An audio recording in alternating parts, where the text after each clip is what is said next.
Le Nouvel Esprit Public, Philippe Meyer, bonjour.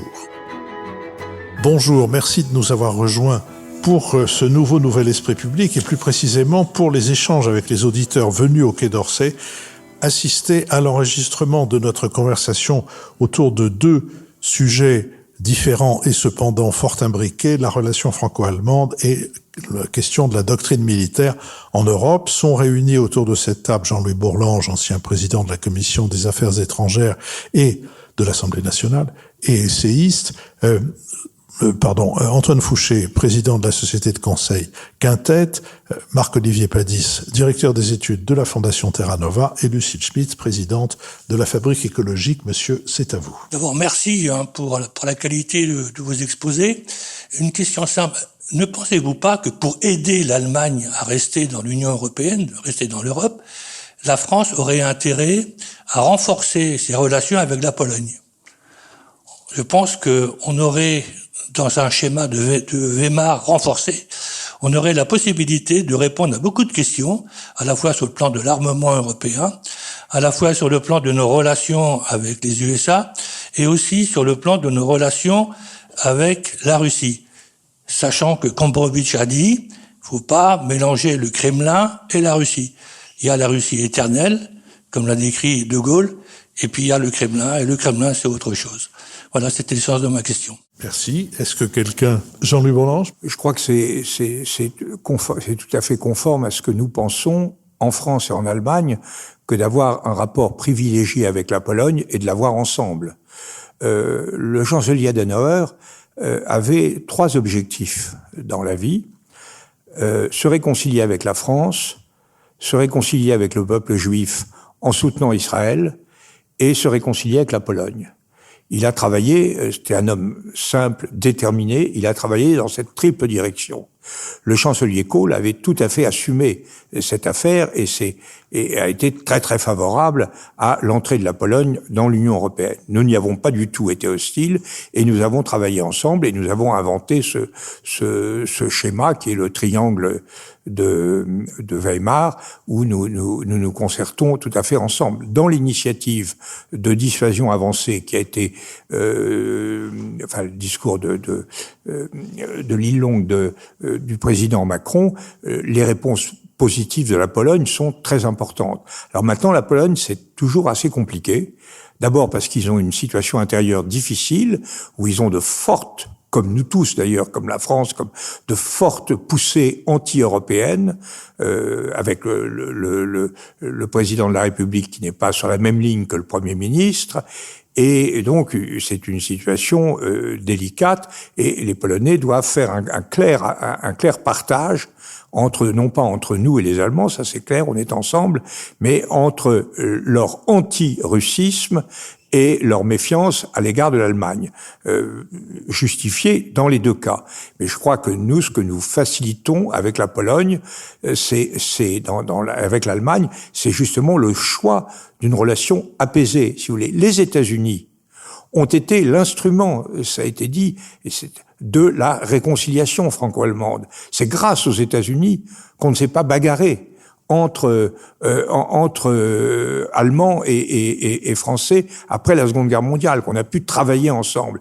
Nous faisons un peu la même sorte, nous jouons un peu le même sorte de rôle entre la Pologne et l'Allemagne. Nous sommes l'un des garants de cette entente. Moi, je ne vois pas, compte tenu de l'importance de la Pologne en matière militaire, de sa détermination à lutter contre Poutine, comment on pourrait ne pas en faire, ce qu'elle est d'ailleurs, un très grand partenaire de l'Union européenne.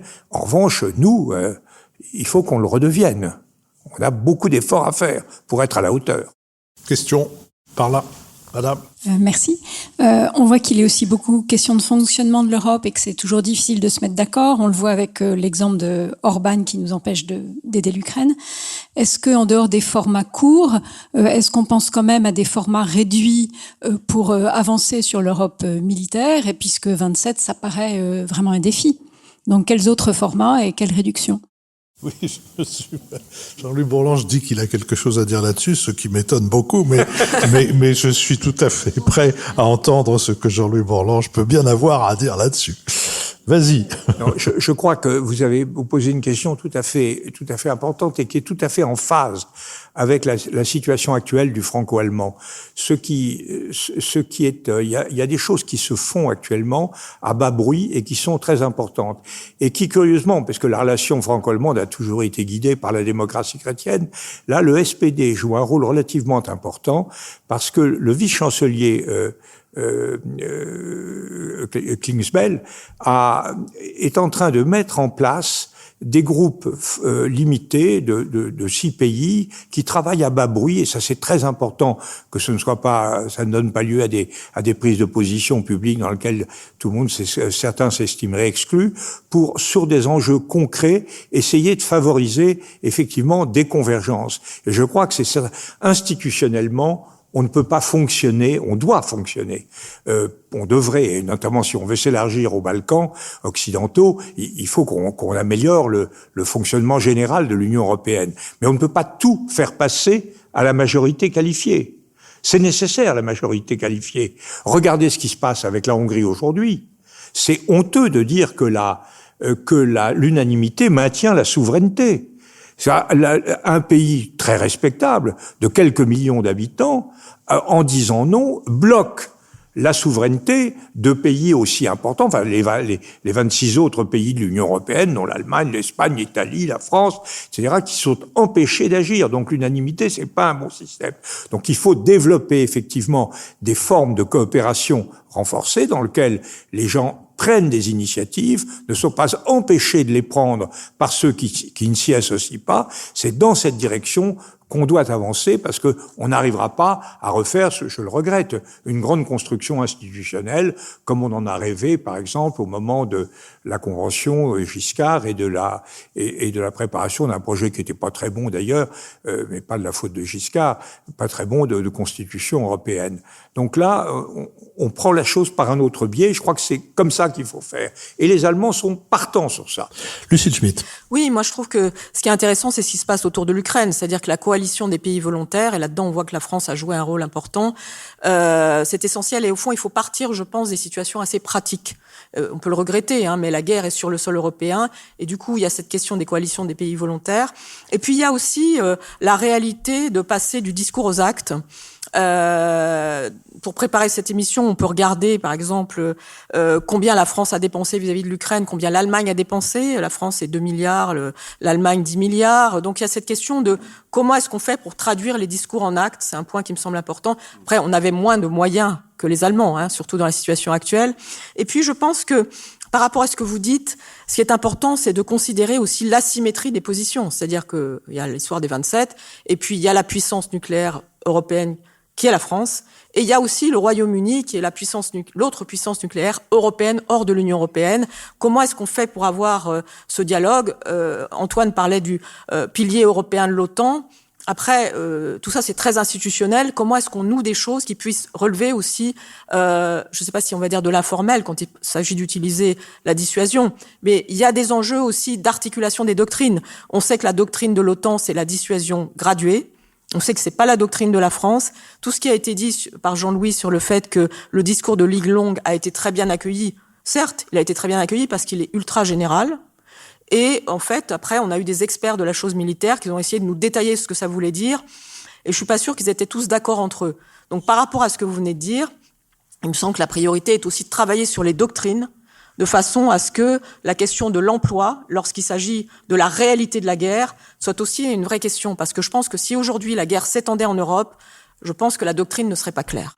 Antoine Fouché. Oui, non, tu n'es pas obligé. Pardon, j'ai cru Non, mais peut-être juste très rapidement, il me semble qu'il y a, pour répondre à votre question, il y a des procédures techniques qui permettent d'y répondre, mais je pense que c'est surtout un état d'esprit européen qu'il faut qu'on change, et d'ailleurs c'est assez valable aussi au niveau national, mais c'est que on a, et ça fait la grandeur de la démocratie parce que ça respecte les libertés et que c'est une des formes de l'état de droit, on s'est concentré sur les procédures. Et donc on discute, est-ce qu'il faut que ça soit à la majorité qualifiée, à l'unanimité, est-ce qu'il faut passer par tel article, est-ce qu'il faut faire une coalition de volontaires, etc. Et je me dis, tant qu'on fait ça, enfin c'est Daron Poli en fait qui dit, de toute façon la primauté des prédateurs, c'est qu'ils privilégient le résultat sur la procédure. Nous, on ne doit pas jeter aux orties la procédure pour faire du résultat. Mais je pense que tant que on considérera que le respect de la procédure est plus important que le résultat, on continuera à alimenter la frustration et la colère anti-européenne des peuples. Ça ne veut pas dire qu'il faut jeter la procédure, mais ça veut dire peut-être ce que j'appelle changer d'esprit, changer de priorité, en se disant il vaut mieux atteindre le résultat au risque d'avoir un peu tordu les procédures, plutôt que parfaitement respecter les procédures au risque de pas atteindre les résultats. Et donc ça veut dire si on a un objectif dans tel ou tel domaine, on se dit dans 1 an. Ou 6 mois ou 2 ans, peu importe, un objectif à atteindre avec un calendrier.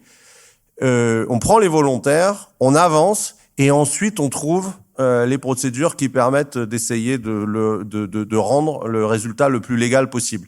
Mais je sais bien que c'est un peu peut-être un peu subversif comme ça de le dire comme ça, mais je pense que si on réconcilie pas les peuples avec l'efficacité et le delivery, comme disent les Allemands, les Anglais, au niveau européen, on va détruire l'Europe.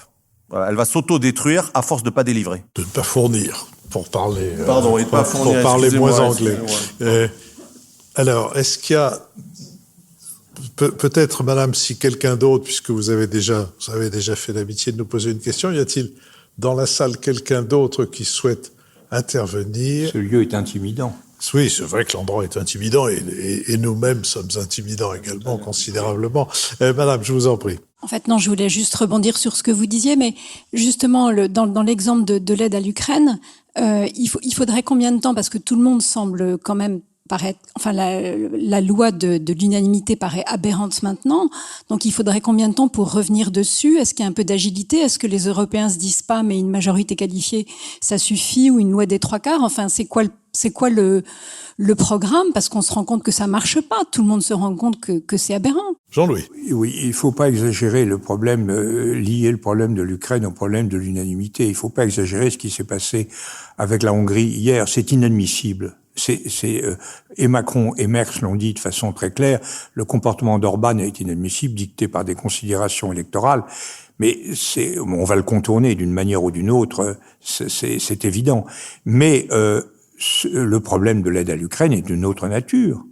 C'est que nous ne nous engageons pas budgétairement, nous ne nous engageons pas technologiquement au niveau où on devrait s'engager. Ça fait 4 ans que ça dure.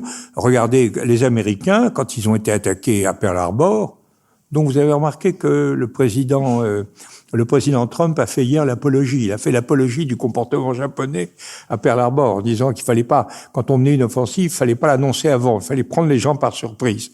Ça a dû effectivement retourner les cendres de Roosevelt sur sa tombe. Mais au-delà de cette remarque, il est évident que en 4 ans, les Américains se sont mis en mesure de gagner la guerre en Europe avec les Russes, de gagner la guerre dans le Pacifique, alors qu'ils avaient une armée qui n'était rien du tout. Nous n'avons pas du tout fait les efforts nécessaires, ni les efforts budgétaires, ni les efforts quantitatifs. C'est ça le problème. Et parce que, et on a beau avoir dit que la France était en économie de guerre, etc., c'était de la blague. Quand on pense que les Russes ont un PIB qui est à peu près égal à, un 20e du nôtre, ou à peu près, un 20e du PIB européen, à peu près l'équivalent du PIB de l'Espagne, et qu'on n'est pas capable d'apporter plus de soutien à l'Ukraine 4 ans après, il faut s'en prendre à nous-mêmes. Nous sommes vraiment, mais c'est pas un problème institutionnel, c'est un problème politique. Nous n'arrivons pas à imaginer que ces enjeux de puissance sont devenus des enjeux de survie de nos intérêts, de nos valeurs, de notre cadre de vie, ces choses essentielles. C'est ça qui devrait déterminer le choix des Français aux prochaines élections. Or, j'observe que les Français, quand on les interroge sur l'Ukraine, sont très favorables à l'Ukraine, s'apprêtent, si on en croit les sondages, à voter pour le seul candidat qui, au Parlement européen, a refusé l'aide à l'Ukraine. Donc ça prouve bien que on est complètement décalé. Et nous sommes peut-être particulièrement décalés en France, mais je pense que les Européens le sont d'une façon assez générale. Ceux qui le sont le moins, ce sont les Européens du Nord, c'est-à-dire les Britanniques qui sont en dehors de l'Union, les Norvégiens qui sont en dehors de l'Union mais très associés, et les Finlandais qui viennent de rejoindre l'OTAN, et les Danois qui jusqu'à présent s'étaient tenus à l'écart de la politique extérieure et de sécurité commune et qui ont changé d'avis notamment sous la pression Trump au Groenland. Mais c'est ça le problème. Il faut que ces peuples d'Europe se réveillent. Lucille Schmitt. Oui, moi je voulais rappeler, un peu un tac au tac par rapport à Jean-Louis, je voulais rappeler évidemment le traumatisme des élections européennes de 2024, la dissolution qui a suivi, etc. Et on a vu le Rassemblement national effectivement gagner largement les élections européennes. Et dans cette difficulté peut-être des peuples à comprendre ce qui va leur arriver, moi je trouve que c'est un débat assez fréquent au Nouvel Esprit Public. Ce sont d'abord ceux qui sont élus, qui sont en situation de responsabilité politique, auxquels il appartient de dire aussi la vérité. Parce que lorsqu'on vit des campagnes électorales comme celle qu'on est en train de vivre ou comme celle qu'on a vécue récemment, puisqu'on passe notre temps en campagne électorale depuis maintenant 2 ans, on voit que soigneusement ceux qui se présentent au suffrage esquivent les sujets importants. Et que je veux bien que le peuple soit idiot ou n'ait pas envie de comprendre ou se réfugie dans le fait d'être égoïste, mais je pense que tout est fait pour que tous ces enjeux qui sont extrêmement complexes ne soient pas compris par tous, qu'ils ne soient pas partagés, qu'ils restent du domaine de quelques-uns. Ça, c'est d'ailleurs un débat très français. On a parlé de France et d'Allemagne. Friedrich Merz n'est pas en situation, lorsqu'il s'agit de discuter avec Emmanuel Macron des questions de défense, de le faire seul. Il y a en Allemagne une culture parlementaire, une culture de coalition.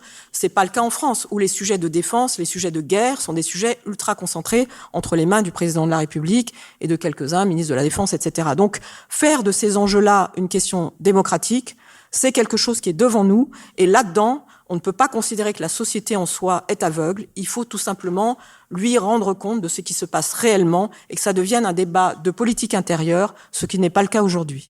Marc-Olivier Badis. Pour réagir à ce que disait Antoine, je suis pas tout à fait séduit par la présentation d'Antoine pour 3 raisons.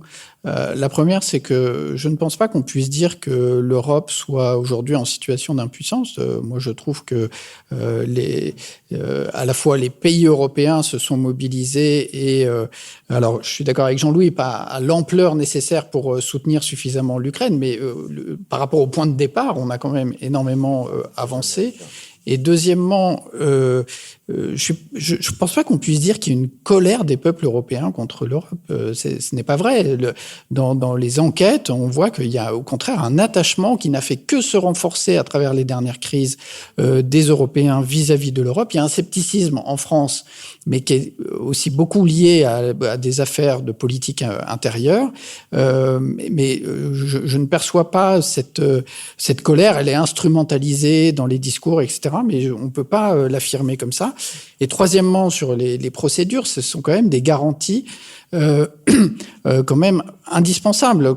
On voit ce que fait Trump actuellement au Moyen-Orient. Il n'a suivi aucune des procédures américaines. Il n'a pas consulté le Congrès américain. Il n'a pas prévenu l'OTAN. Il n'a pas prévenu ses alliés, etc. Et c'est une catastrophe à tous les égards. Et donc, il y a quand même un moment où les procédures, elles sont faites aussi pour renforcer l'output. Tu vois, il n'y a pas une opposition qui peut être binaire entre procédure et résultat.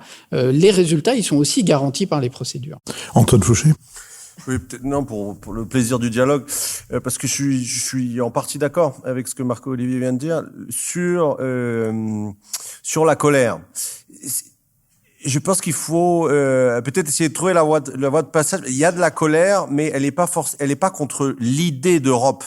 Elle est contre la manière dont l'Europe fonctionne actuellement, je pense. Et ce qui montre ça, c'est que même les partis les plus anti-européens ne veulent pas sortir de l'euro. Et donc, je pense qu'on peut dire que l'Europe n'a jamais été aussi populaire au sens où plus personne ne veut sortir de l'Europe, mais plus personne ne veut de cette Europe-là, de l'Europe telle qu'elle fonctionne aujourd'hui. C'est cette Europe qui ne défend pas les Européens vis-à-vis des Chinois, qui ne prend pas son indépendance par rapport aux Américains. Je pense vraiment que qui ne n'assume pas la préférence européenne en disant dans un monde de puissance, si l'État ne défend pas d'abord ses propres citoyens par rapport à tous les autres citoyens du monde, ses propres citoyens vont être appauvris et balayés. Cette logique en fait de défense de l'Europe et des Européens d'abord, je pense que l'Europe n'y arrive pas. Elle est en train de elle vient de le faire, hein, donc c'est en train de changer. Mais comme ça arrive très tardivement, que les dégâts de la mondialisation sont très profonds en Europe, ça a alimenté aussi une forme de colère, même si tout le monde, me semble-t-il, la grande majorité, ne sait qu'il n'y a de voix pour chaque nation européenne au XXIe siècle que via l'Europe, pour une question géopolitique de base, qui est la taille. Il n'y a aucun pays d'Europe qui peut survivre tout seul, donc on a tous besoin de l'Europe, mais d'une Europe indépendante, plus indépendante, qui assume la puissance et la préférence européenne.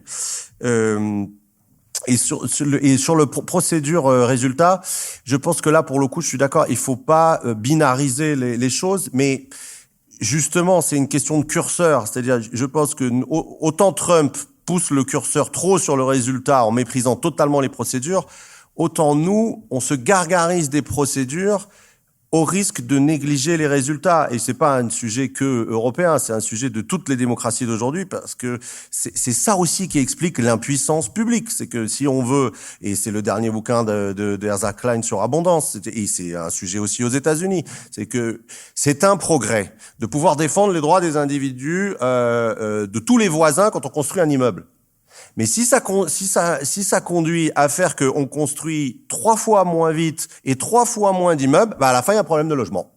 Voilà. À la fin, il y a un problème de logement comme il y a dans tout l'Occident, enfin aux États-Unis, qu'il y a en France, qu'il y a moins en Allemagne, etc.